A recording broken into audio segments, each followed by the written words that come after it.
The deals struck between the United States and China are very similar to what normally called prisoner swap agreements. For example, last year, the Australian citizen Kylie Moore Gilbert was released from Iran in a similar prisoner exchange situation where 3 Iranians were released at the same time. Now, for that case, the governments were also very reluctant to call a prisoner swap program. So in all these situations, governments don't like to label a prisoner exchange.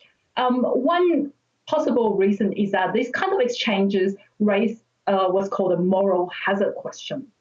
So, for example, China may see this deal as a successful use of hostage diplomacy. So they then may be encouraged to use the same tactic in the future. And that's a great point you make, because they moved very quickly to release the 2 Canadians, the 2 Michaels as they became known, that they've been holding for some time.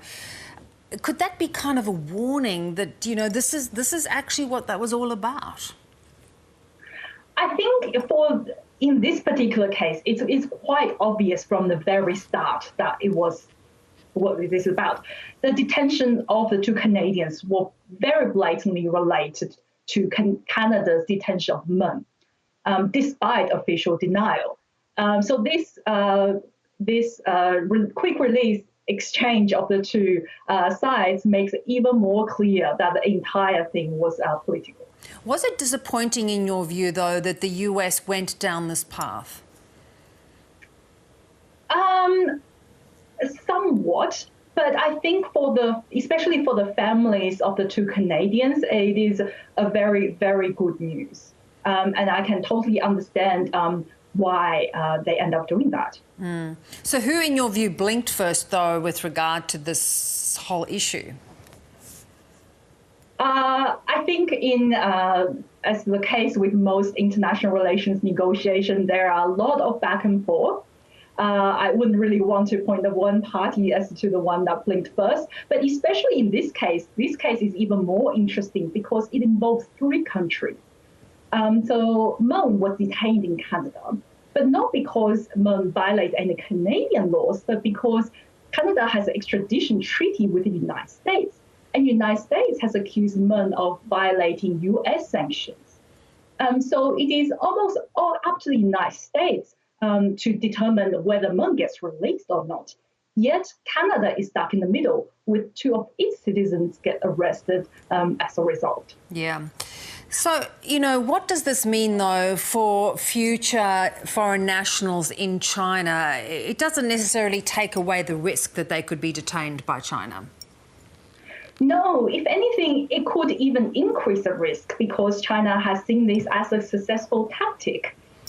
So for foreign citizens in China, China may think, oh, well, last time it has worked out, so we will just arrest some more foreign citizens if any other countries were to arrest any of China's valued citizens. But of course, there are still a lot of foreigners in China, including Americans, Canadians, Australians. So on the individual level, the risk is still very low, but the risk is certainly there and it potentially has increased. What might it mean for those Australians detained in China? We have Cheng Lei and Yang Henjun. Is there any sense that they may also, you know, there may be some opportunity to bargain for their release? I think those 2 cases are less clear. In the case of the 2 Canadians, the motivations behind their arrest were very, very clear. So in that sense, the price for them to get released is also clear. But with Cheng Lei and Yang Henjun, the reasons for their arrest is less clear. It may have nothing to do with Australia-China bilateral relations. It may have more to do with what they've done in China or what they know in China. So I think the lesson to be drawn from that is less clear. Yeah. You know, the United Nations just last week said to both China and the US that they need to fix their relationship because it's causing broader issues globally with this kind of Cold War divide. With what's happened here, what do you think that might mean for the relationship? It does seem like for this specific case, China and the United States have used a more diplomatic approach to the relationship. So in that sense, it may signal a better relationship in the future. But so far from everything else that has happened in the recent past, that has not been the case. So perhaps it is a sign of a renewal, a turn for the better in the relationship, but we will have to wait and see. Yeah. And just finally, what does it mean for accountability for Chinese nationals who are doing business overseas? China is very strong to say that they don't flout any of the laws of another country. But this sort of not knowing how this would have played out in court, it does, beg the question of whether Chinese nationals then become immune. So Meng's case is a little bit special in that Huawei is a company that's supported by the Chinese government. And Meng Wanzhou is what's known as a Huawei princess. According to the official Chinese narrative, Meng was wrongfully detained. In fact, according to that narrative, she was detained as a way to punish Huawei and to contain China's progress.